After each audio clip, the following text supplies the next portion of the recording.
Fundada en 1899, AM Best es reconocida por la industria financiera como la única organización internacional calificadora de crédito con un enfoque exclusivamente dedicado a la industria aseguradora y a las operaciones de mercados de capitales vinculados con el seguro.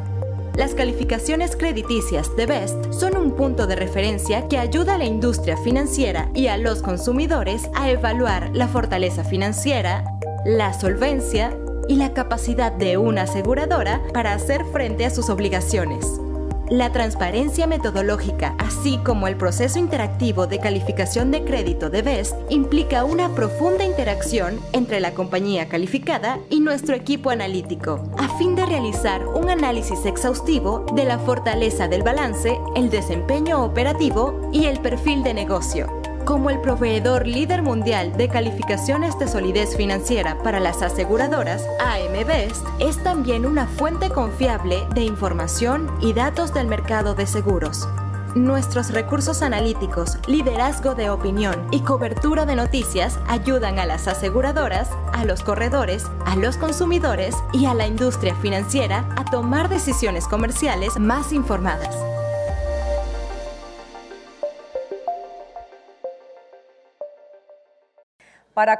In order to know about the insurance industry supervision agenda, challenges and opportunities in a short and medium term, we welcome Mr. Jorge Castan Gutierrez, the Financial Superintendent of Colombia. Thank you very much for being with us.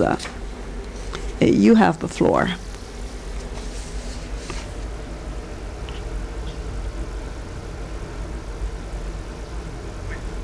Well, good morning. Special greetings to Mr. Botero for inviting the superintendency. I want also to greet the presidents of insurance companies, those attending this meeting, Mr. Juan Martin. Greetings. For the superintendency to come to this convention, it is more demanding because we are trying to move the border in the messages that you can have from a supervisory. I have to tell you, Mr. Humberto, we want to hope to be able to cover all the topics that are relevant for the development and the growth of our country. This time, we want to get out of the figure. I mean, we do not have so many figures, reserves, and sufficiency, but we want to present a couple of thoughts that it will be good for the industry. Where are we heading? There is an adequate scenario for industry transportation, but it will depend on us, how capable we are to transform the industry. And this is our proposal. From the superintendency, we want to see what are we looking at and how, based on the instructions that we issue, how can we promote and generate a better scenario so the industry may be transformed. Before starting, I have two ideas that are, or two thoughts that are fundamental. 2.88%. This is my first initial thought. The Vice Minister was saying we are getting used to see things in the environment and we are not moved by seeing one situation or the other. This is the invitation. 2 seconds, devote yourself to think about 288. What can that be? In the graph, we wanted to represent a different scenario. You're saying, yes, Superintendent, this is our penetration index. This is a percentage of the GDP devoted to premiums. But my idea is outside of that context.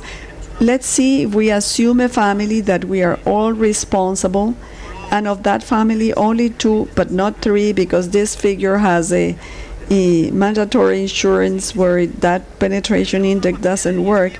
We have a family of 10 members, only 2 eat well, or only 2 of our children eat well, or 2 of them have education and health, the others do not have health or education.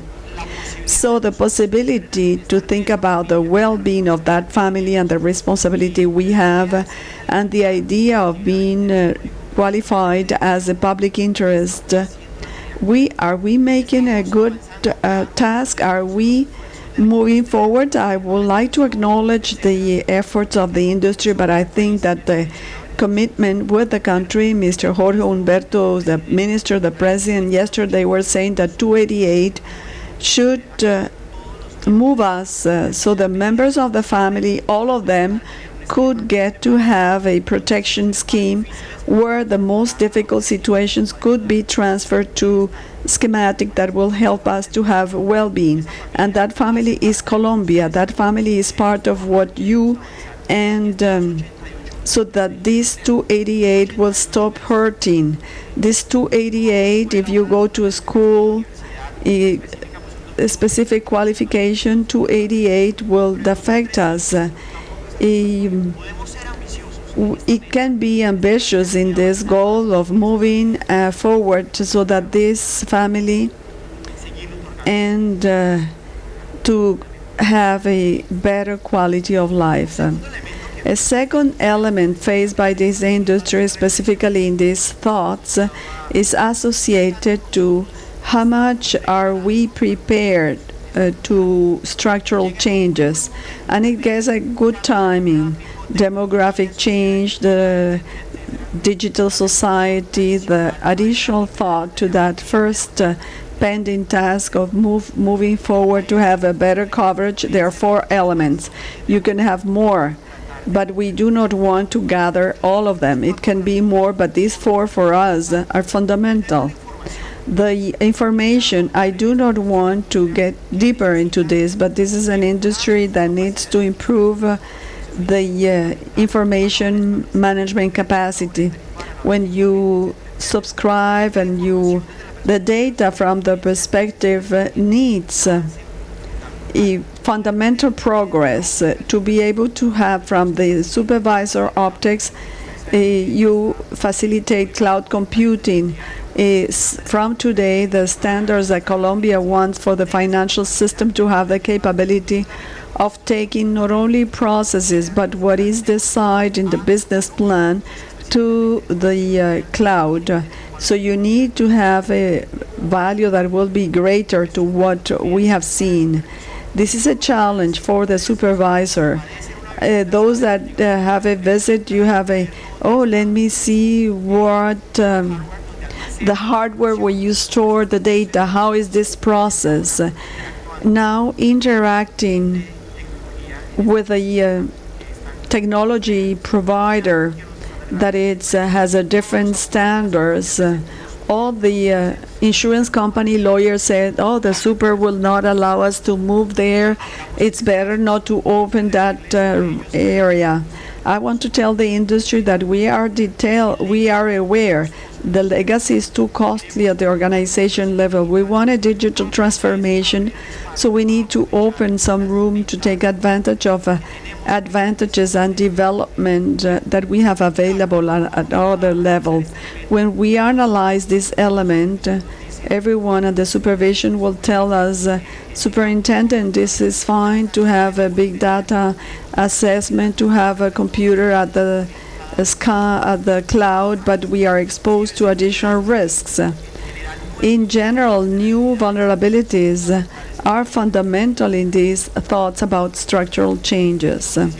We had a survey in cybersecurity before issuing the standards in cybersecurity, and we were telling all the agents, how are we in terms of people that are capable and prepared to take care of this? How sensitive are the members of top management to understand what is happening?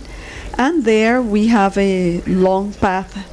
There is a lot of room to improve because we see really that there is not much awareness on how vulnerable we are. There is no common standard to the industry. Some have a very interesting border in the standard, but some others, they still think that the paper works better, that Excel file works better, and if we have a transformation at the industry level, this is not going to help us. What is going to help us is to have a better standard with technology and improving what we are having. With respect to creativity and technology, I celebrate Mr. Jorge Humberto. 2 months ago, you launched the Innovation Chamber. We hope that we'll be all aware, and I can hope I can achieve it after this conversation. It is very important to move in creativity and innovation. This is where we have the biggest challenge on how can we do it. So we hope that the presidents of companies can help us to fill out the survey that has been prepared by Alexandra. It's important to have a lot of information, and on that information to make more objective decisions, more adequate decisions. And a consumer, whether we like it or no, it's a setting that has changed. It's a setting where we need to start working, understanding how what we are developing and what we are promoting is going to have a specific purpose vis-a-vis the new consumer.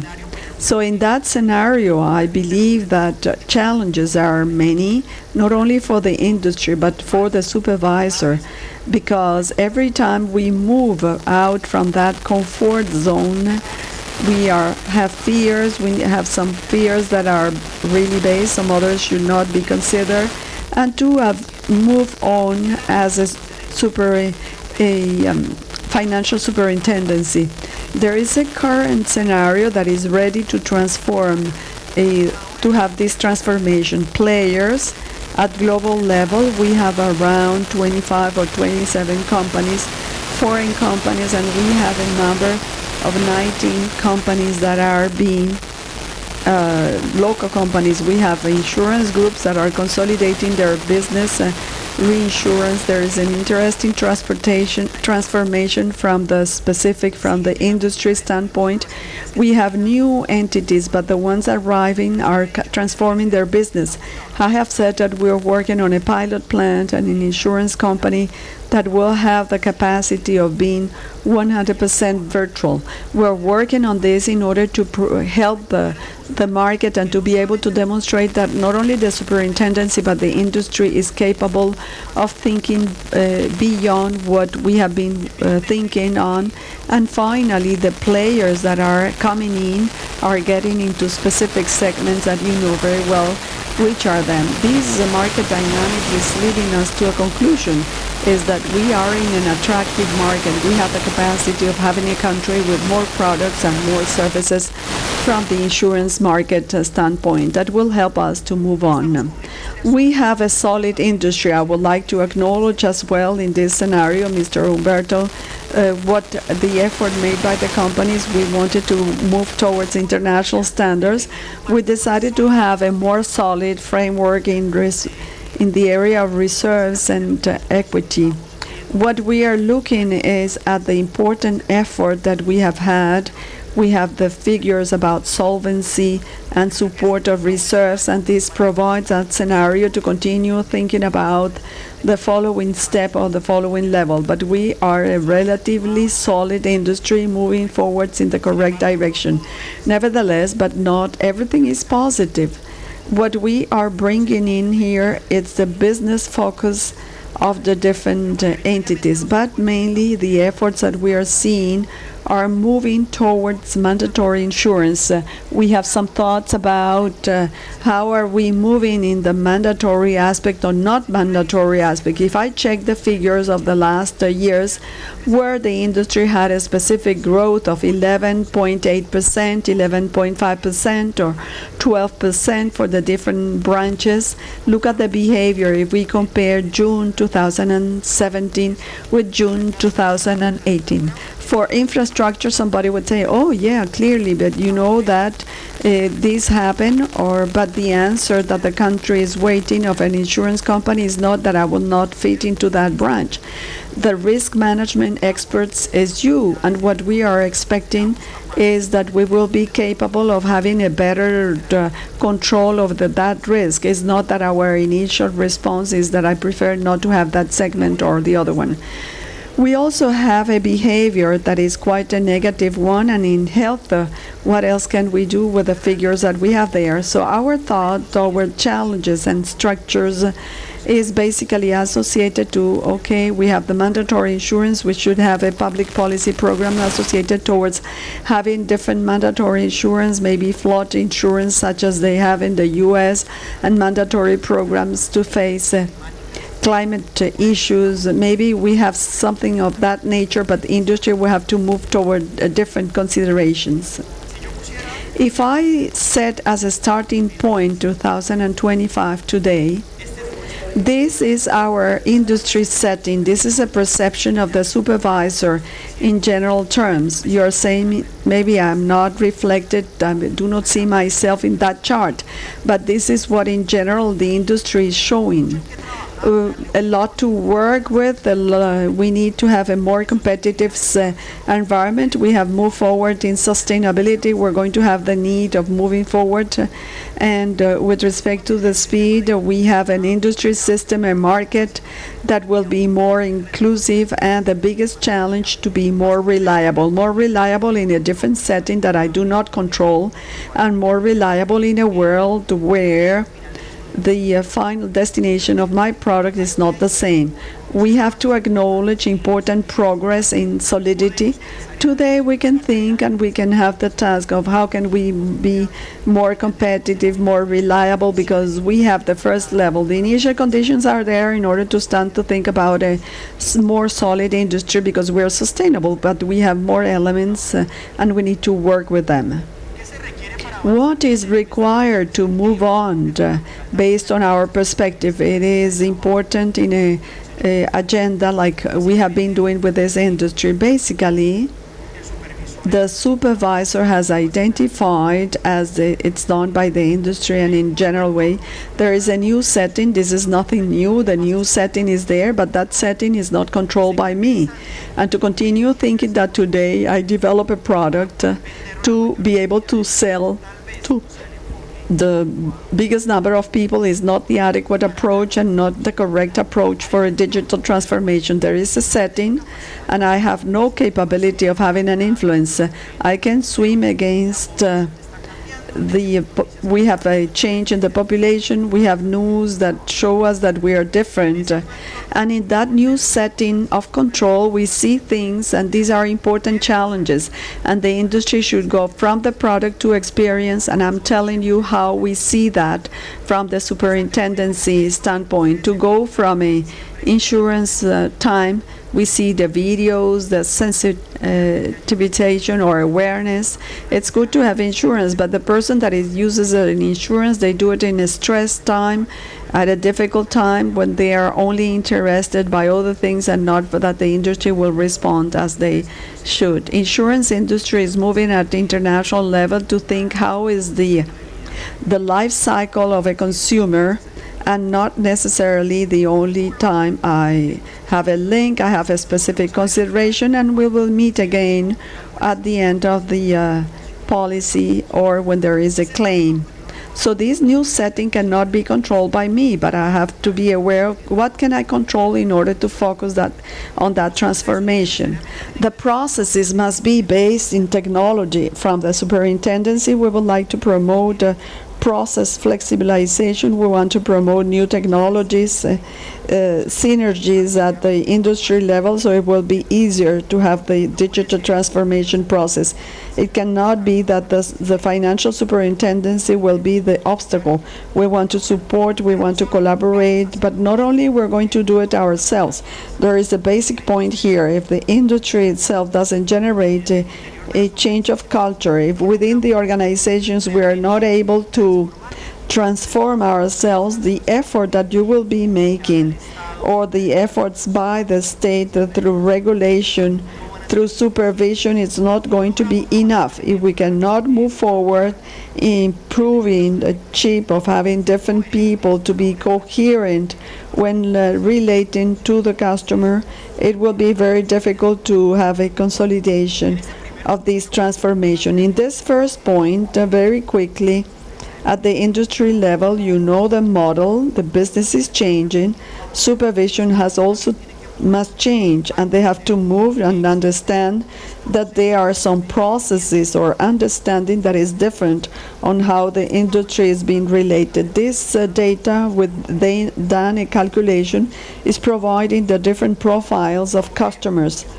We need to provide products or services. The question is, are we smaller families, or we postpone the decision of having a child? How relevant is for this person a life insurance? Maybe it's not relevant. For me, a life insurance was only important when I had my son. Before, it wasn't important. I do not want to consider myself a millennial or not, but that is the nature of this. I never thought of having a education insurance, but when I got my son, that changed my perspective and that changed the way I see things. But maybe those that have adolescent children, I have many children. My child is 7 years old, but I have many friends with adolescent children.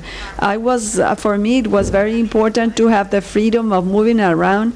And adolescents, I don't like it. This is a lot of responsibility. How I'm not going to have a car. I have this platform in this device, so let's sell products thinking about protecting a vehicle. So beyond getting into the different aspects, we need to make them aware. This is happening. This is something that I do not control. Whether we want it or not, that is a distribution that we, the population, we need to get with products and services.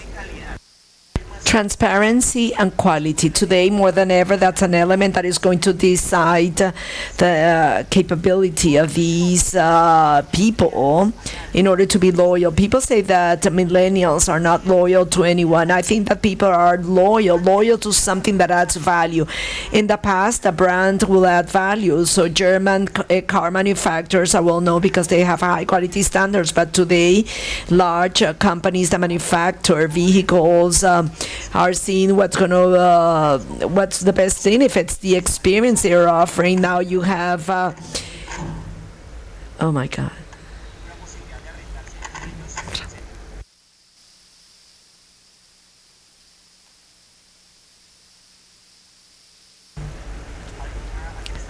Yeah, somebody is handling the console for our German cars. They didn't like my comment.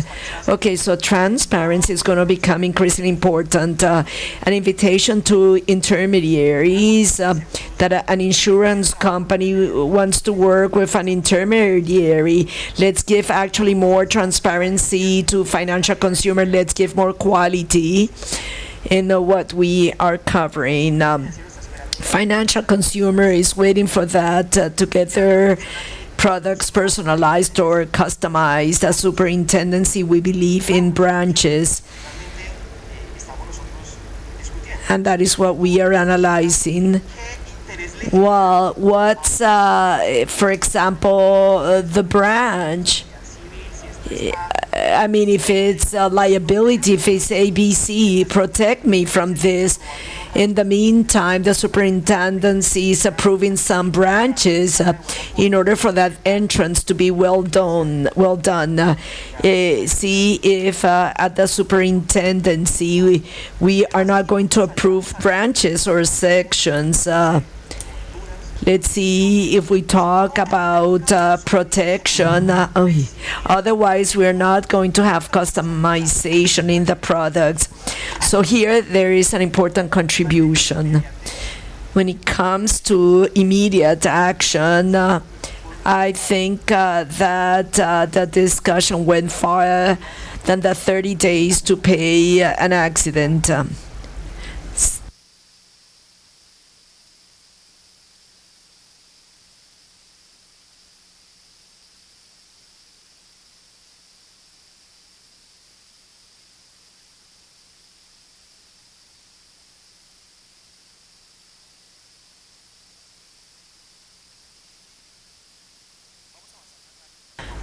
Let's move faster in order to comply with the agenda. My main message in this component is you and I should work in having best customer experiences and for the customer to be the core of supervisory decisions. That's why to be simpler is quite a challenge. To be simpler in the information provided to the consumer. We've always said this, but this becomes more relevant. How come? Because we have a competition that we're not seeing today. This is a competition that perhaps if you start thinking about is how can I compete in order to have the same customer? And many companies and initiatives are creating advantages to take advantage of the inefficacy of some processes. So then you have competitors as regulated companies being able to face that competition that we are not seeing. So we see now this. We have covered the part on customers.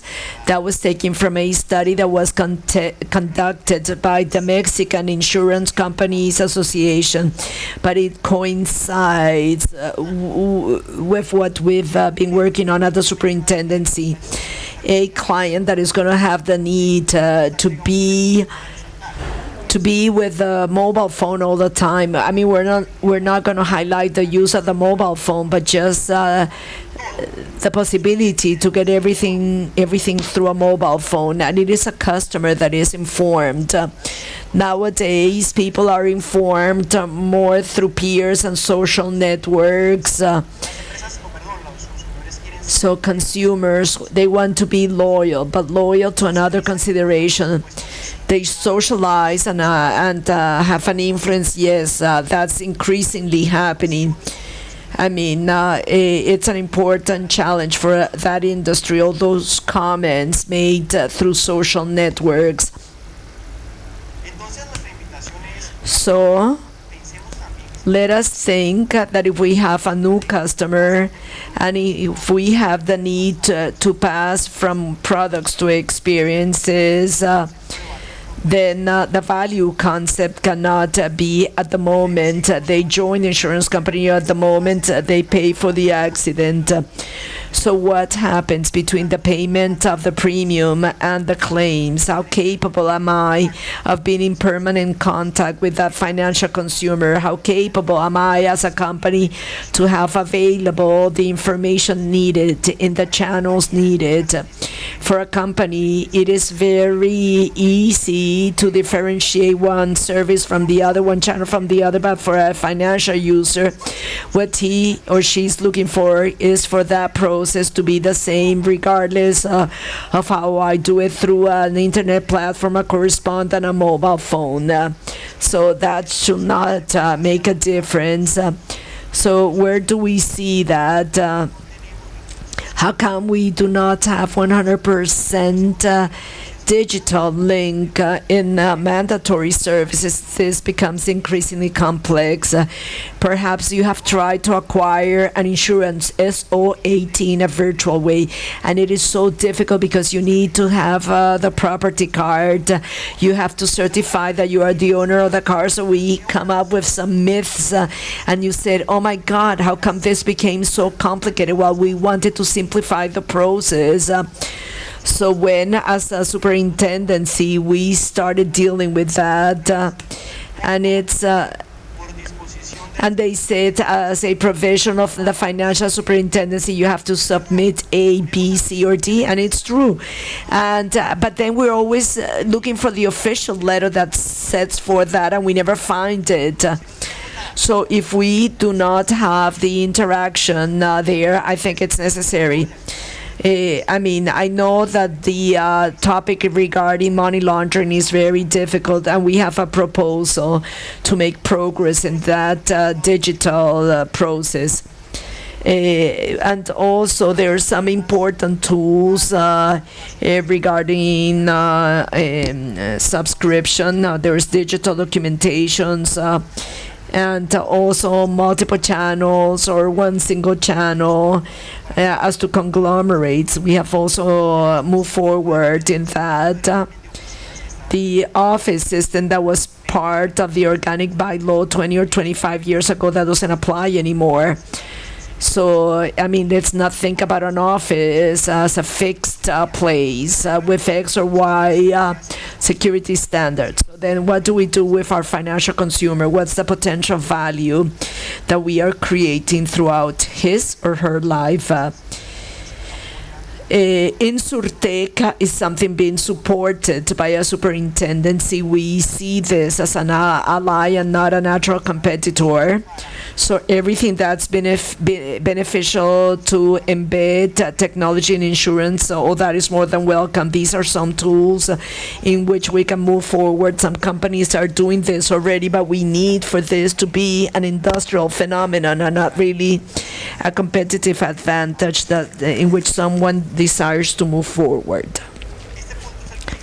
This item is going to be more difficult so that if we cannot reach that transformation, no matter we want to be called innovators, digital transformers, no matter we want to be like millennials, but if there is no coherence and if there is no capacity to position that brand value that we are delivering that specific process of transformation, then we are not going to achieve it. It's culture, consistency, and empowerment. In many fora, we have talked about the importance of a responsible actuary. But Jorge Humberto, what happened if we have a figure such as the responsible sociologist in the insurance industry or an anthropologist that will be capable of observing the behavior of people, and on top of that to create trends and to create products and or services. So it's not a matter of having a sound system that is going to guarantee that we are going to survive. We are not going to, I mean, it's not like the survival of the fittest. The one to survive is the one that can adapt to the situation. But that adaptation has to do with a culture, with a consistency, and with the empowerment. For the superintendency, I mean, we should play an important role in this transformation. I mean, it's not for A or B idea or project to come. No, we need to actively participate in this, not only through self-transformations, becoming more sensitive to see what can we do to improve our operation. We've talked many times about this, and let us see how much are we really taking advantage of the supervisory role that we have. I would like to emphasize this message. The superintendency has an innovation lab that allows the industry to do three things. One, to propose topics through a hub, and on this to move forward in adopting processes, technology, whatever is important. I go over the figures because we have followed this up when we started this innovation hub to see how many companies have asked for appointments. We've had 50. Small, medium, and large, and these are not supervised entities. Most of them are non-supervised entities. Take a look at the insurance figure of 53 are in the insurance area, and they are just providers of technology. It's not the most disruptive thing. So from that perspective, it's not only to open the doors to this innovation, but that the capacity we should have to take advantage of that segment. There are some segments that are moving faster, e-payments, remittances, but as to insurance, there is room at the superintendency to support these initiatives. Also, we have a sandbox. Perhaps it's not a perfect one, but we have a sandbox in which we are giving ourselves the opportunity to make mistakes and to learn responsibly. And that's not a common practice for a supervisor. With the exception of Singapore, we are the second supervisor that has a sandbox where the supervisor helps understand and to prove in a controlled manner, and we have 2 innovation pilots. Sadly enough, they are not from the insurance industry, but we are learning with time, and it allows us to move forward. It allows for us to make mistakes in a responsible manner, and what needs to be amended is amended, and what's not viable, it's not following some specific projects when it comes to RegTech. My innovation agenda for this 4 years is focused on these 7 topics that really help this insurance industry. Intermediaries and reinsurance. We have a project of digital identity. What does it mean? The possibility of transferring from one company to the next to maintain my data updated because it's my data. It's not of company A or B. How can I add value to that information as a financial consumer to have free mobility amongst the companies, that is insurance company, financial companies. Digital identity, what it aims at is for the cost of that consumer to be one. And when I joined the financial system, I could have the mobility and I could validate that that person that is in the financial system could move, assuming that the person that enrolled him has KYC, LMA prevention. It doesn't mean that whenever you go into a product, even within the same company, you have to provide them with so much data that it's not even the most secure and effective one.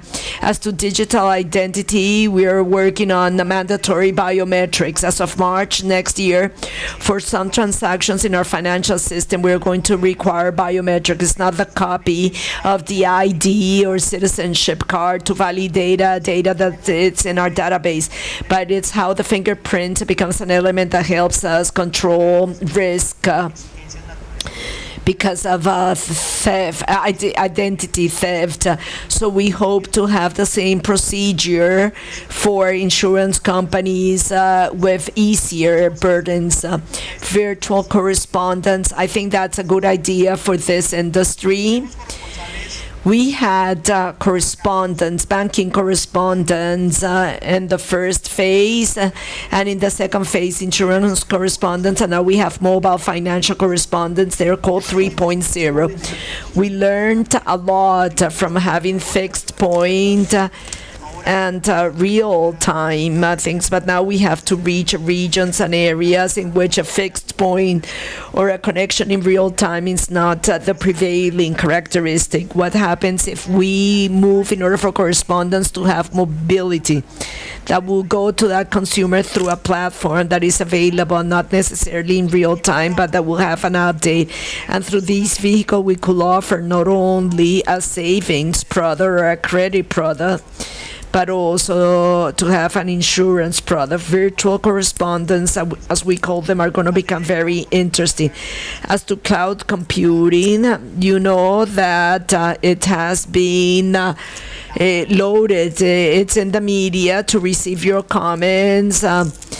And these are the standards that we want to impose to the industry, and this is going to help us with that flexibility, and hopefully we'll have some benefits in technologies. We also have the use of technology for management and processes. We want to support everything that makes easier the life of a financial consumer, but of specific companies. We have a complaint box. It's like a unique complaint box. For example, financial consumer doesn't know who is the ombudsman for that sector, and when they present a claim, they do not receive the best answer. Our proposal is to have only a single complaint box, no matter if you belong to bank A, B, or C.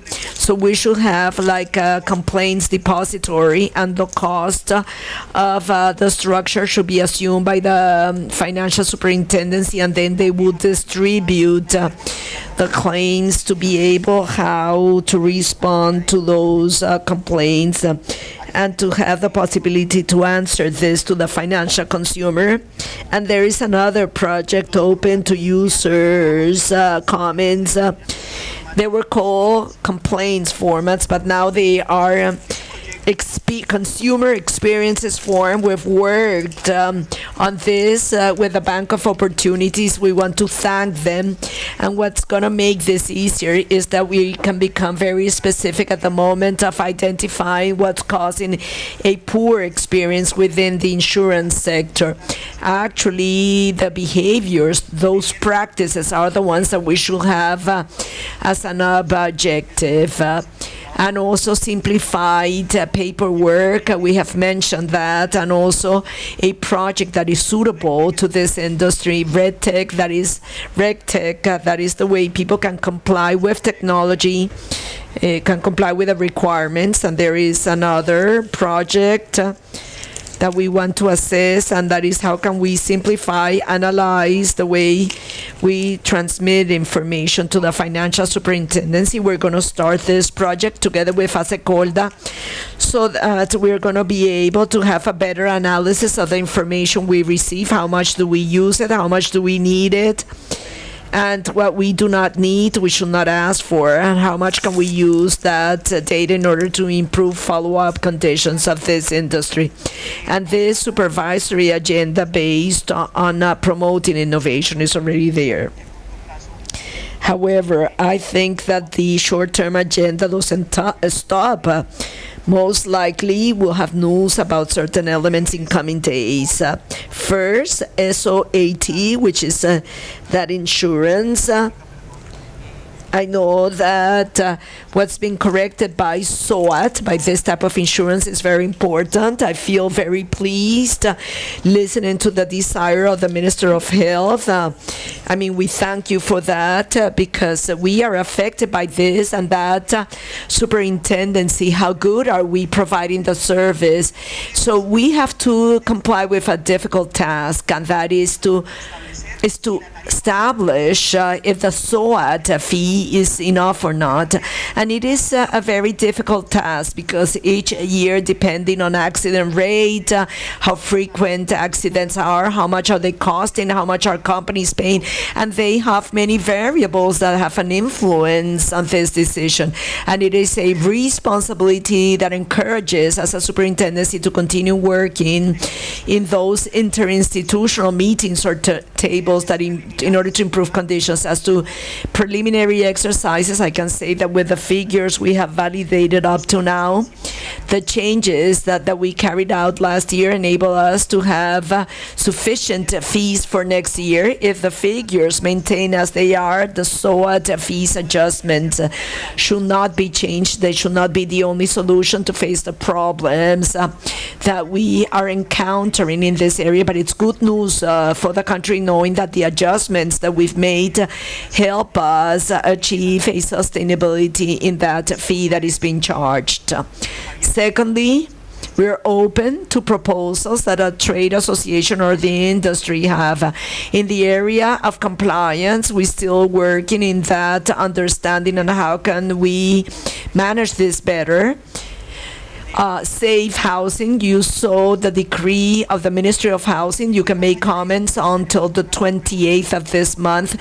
Do we have a new branch or not? We have to think in that financial consumer, what's the product that adjusts more to this, and how can we have better specific data on the behavior of this type of housing, and see how procedures, how to charge for this. Solvency II.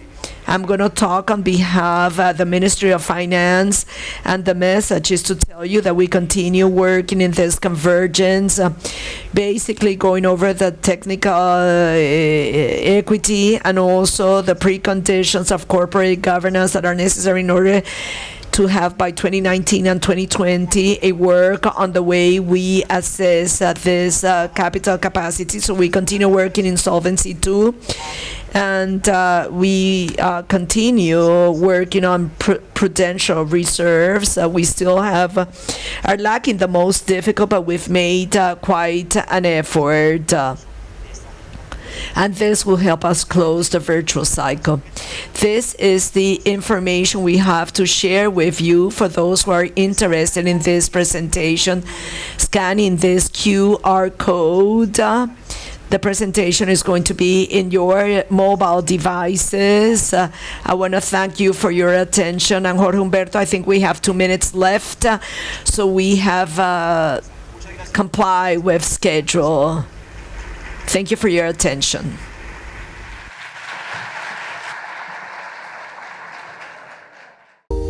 Fundada en 1899, AM Best es reconocida por la industria financiera como la única organización internacional calificadora de crédito con un enfoque exclusivamente dedicado a la industria aseguradora y a las operaciones de mercados de capitales vinculados con el seguro.